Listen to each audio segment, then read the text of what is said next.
بسم اللہ الرحمن الرحیم۔ السلام علیکم، امید ہے آپ ٹھیک ہوں گے، خیریت سے ہوں گے۔ طیب بلوچ آپ کی خدمت میں پھر سے حاضر ہے جی۔ آج جو ہم ڈسکس کر رہے ہیں وہ سب سے اہم معاملہ ہے، جیسا کہ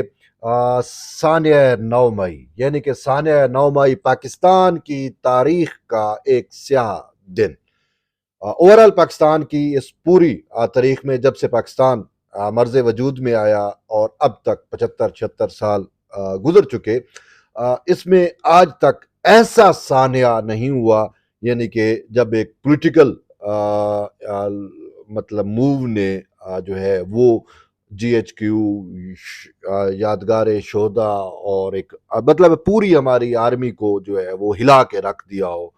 وہ آرمی جو پاکستان کے دفاع کی آخری علامت سمجھی جاتی ہے، پاکستان کی اساس سمجھی جاتی ہے، آج تک ایسا نہیں ہوا۔ تو اس ثانیے کو، اس تاریخ یعنی کہ ایک تاریخ ثانیے کو گزرے ہوئے تقریباً سال ہو چکا ہے، ہونے کو ہے۔ تو اس ثانیے کی یاد میں جو ہے وہ مختلف جو ہے لوگ اس کو منا رہے ہیں۔ تو اب کہا جا رہا ہے کہ وہ جنہوں نے ریاست کو چیلنج کیا، ریاستی ریٹ کو چیلنج کیا اور ریاستی اداروں کے خلاف جو ہے وہ ایک بغاوت کی، ان کو جو ہے وہ نہیں چھوڑا جائے گا۔ اور ہم نے دیکھا کہ وہ ایک سازش رچائی گئی تھی ود ان پاکستان، تو اس کے ڈورے کہاں پہ ملتے ہیں؟ سمپل سی بات ہے، اگر آپ سوچیں، اگر آپ دیکھیں، قریب سے دیکھیں، پاکستان کا ایک ہمارا ہمسایہ ملک ہے انڈیا، وہ ہمارا ازلی دشمن ہے۔ ہم ایک دوسرے کو ایکسیپٹ نہیں کر رہے، ایک دوسرے کے خلاف ہماری فوجیں ہیں جو ہیں وہ برسر اقدار رہتی ہیں۔ ہمارے درمیان 3 جنگیں جو ہیں وہ مارکہ خیر جنگیں بھی ہو چکی ہیں، لیکن وہ آج تک جو ہے دشمن ہمارے اس جی ایچ کیو پہ، ہماری آرمی انسٹالیشن پہ بھی حملہ نہیں کر سکا، اس کو کامیابی نہیں ہوئی۔ ہر جنگ میں ہر اس پہ اس کی خواہش رہی ہے، لیکن وہ اس خواہش کو کبھی پایہ تکمیل تک نہیں پہنچا سکا۔ لیکن اس دشمن کی خواہش پایہ تکمیل تک پہنچی لاسٹ ایئر ثانیہ 9 مئی جب ہوا، یعنی کہ وہ جو دشمن کی خواہشات ہیں ہمارے ریاست کے خلاف، ہماری فوج کے خلاف، ان خواہشات کو عملی جامہ پہنایا تحریک انصاف کے ورکرز نے، ان بلوائیوں نے، ان غنڈوں نے، ان مافیاز نے، جو جس طریقے سے ہوا۔ اور جو ہماری فوج کو ایک فوج کا جو ایک سمبل ہے، جو آپ آرم کوٹ جسے کہتے ہیں، وہ جو 2 تلواروں والا، اس کی بھی جو توہین ہوئی۔ اور پھر اس سے بڑھ کے یہ تو خیر یہ چیزیں بھی قابل مذمت تو ہیں ہی ہیں، لیکن اس سے بڑھ کے جو شہداء ہیں ان کا زیادہ دکھ اس وجہ سے بھی ہوتا ہے کہ یادگار شہداء کو جلایا گیا، ان کی بے حرمتی کی گئی، ان کی بے توقیری کی گئی۔ تو یہ وہ شہداء ہیں جنہوں نے ریاست کے لیے اپنی جان قربان کی، جنہوں نے اس ملک کے لیے اپنے خون کا نذرانہ دیا۔ اب بات یہ ہے کہ ان کی فیملیوں پہ کیا گزرا ہوگا جب یہ ثانیہ ہوا کہ جب ان کے پیاروں کی یادگاروں کو جلایا گیا، تو ان شہداء کی فیملیوں پہ، ان کے ورثہ پہ کیا گزرا ہوگا کہ دیکھیں جس ریاست یا جس ملک کے لیے انہوں نے قربانیاں دیں، اس ملک کے ہی بچے انہی کی ہی بے توقیری کر رہے ہیں۔ تو وہ ایک بڑا درد ہے، ایک بڑا پین ہے۔ دیکھیں جو زندہ قومیں ہوتی ہیں وہ اپنے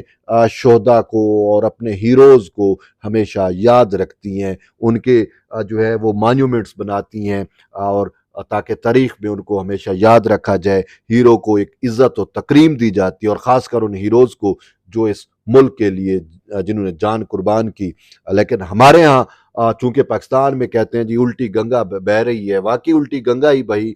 کہ جو ہم نے شہداء کے ساتھ کیا اور جس طریقے سے ہوا۔ تو بہرحال پھر ہم نے دیکھا بہت سارے لوگوں نے جو ہے وہ تحریک انصاف سے کنارہ کشی اختیار کی اور کہا کہ ہمارا ان بلوائیوں سے کوئی تعلق نہیں تھا، یہ نہیں تھا، وہ نہیں تھا۔ خیر وہ چیزیں چلتی رہیں یا چل رہی ہیں، اب بھی جو ہے وہ جو بچے کچے ہیں شاید وہ بھی مذمتیں کریں، لیکن ایک بات بڑی اہم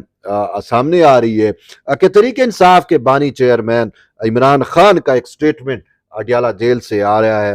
رپورٹ کیا گیا ہے کہ جی میں نے ثانیہ 9 مئی کی مذمت کی تھی۔ کب کی تھی؟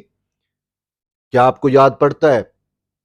مجھے تو یاد نہیں پڑتا۔ جی وہ ریفرنس دیا جا رہا ہے کہ جب بندیال نے مجھے بلایا، وہ جب قید ہو گیا تھا تو اس کا بندیال جو ہے انہوں نے چیف جسٹس نوٹس لیا تھا اس ٹائم، جو کچھ بھی ہوا آپ کے سامنے ہے، اطہر من اللہ بھی اس کے ہم رکاب تھے، تو خان صاحب کو جو ہے وہ جیل سے نکلوایا گیا تھا، پھر ایک گیسٹ ہاؤس میں بٹھایا اور وہ مرسڈیز گاڑی بھیجی گئی، بڑا پروٹوکول اور وہ سارا کچھ جیسے کوئی اپنے لیڈر کو دیتا ہے، تو یہی بندیال اور ان لوگوں نے اس وقت کے انہوں نے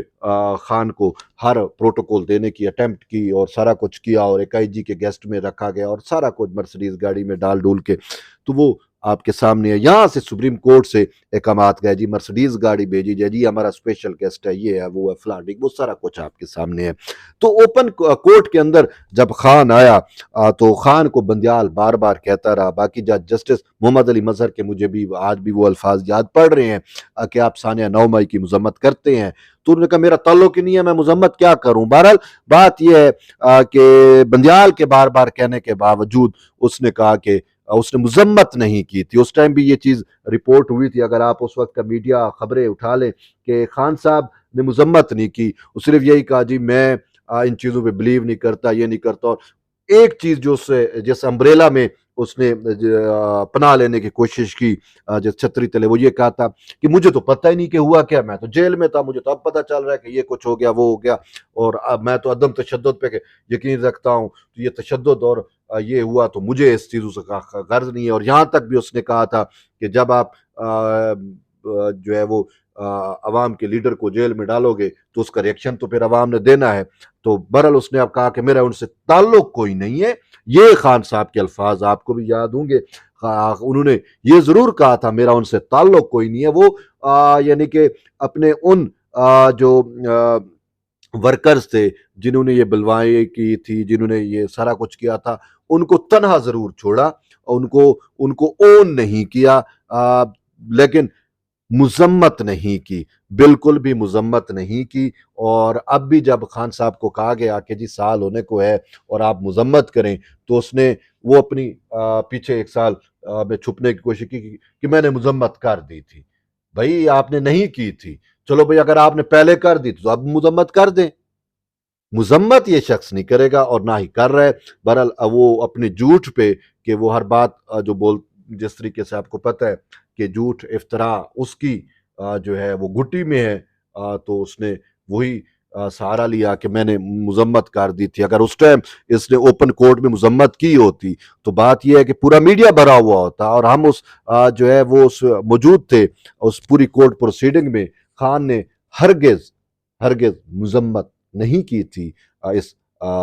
جو اندوہناک ثانیہ ہوا ہماری ریاست کے خلاف، ہماری ریاست پہ جو حملہ ہوا، تو اس کی انہوں نے ابھی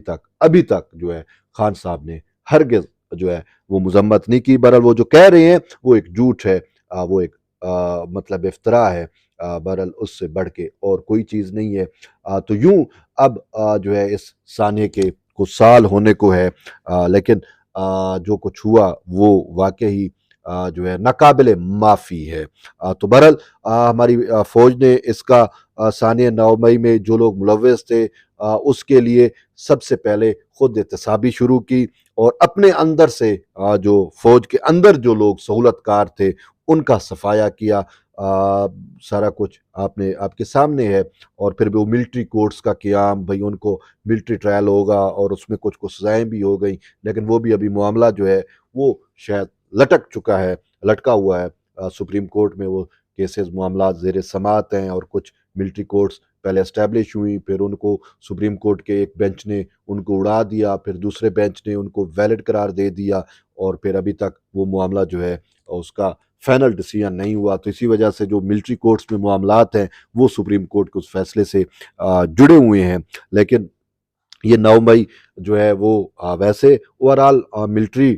کسی بھی فوج کی ملٹری ہے اس میں ایک اہم ایونٹ ہے، خاص کر ورلڈ وار 2 کے حوالے سے اس کو خصوصی طور پہ یاد رکھا جاتا ہے۔ اور ہمارے ہاں جو ہے وہ اتنے عرصے بعد، ہمارا تو ورلڈ وار 2 سے براہ راست کوئی تعلق نہیں تھا، لیکن ہمارے ہاں اب یہ جو ہے وہ تحریک انصاف والوں نے اس کو ایک ایسا دن بنا دیا ہے کہ جب ریاست اور اس کے چاہنے والے جو ہے وہ اب ہر 9 مئی کو جو ہے وہ ایک غم اور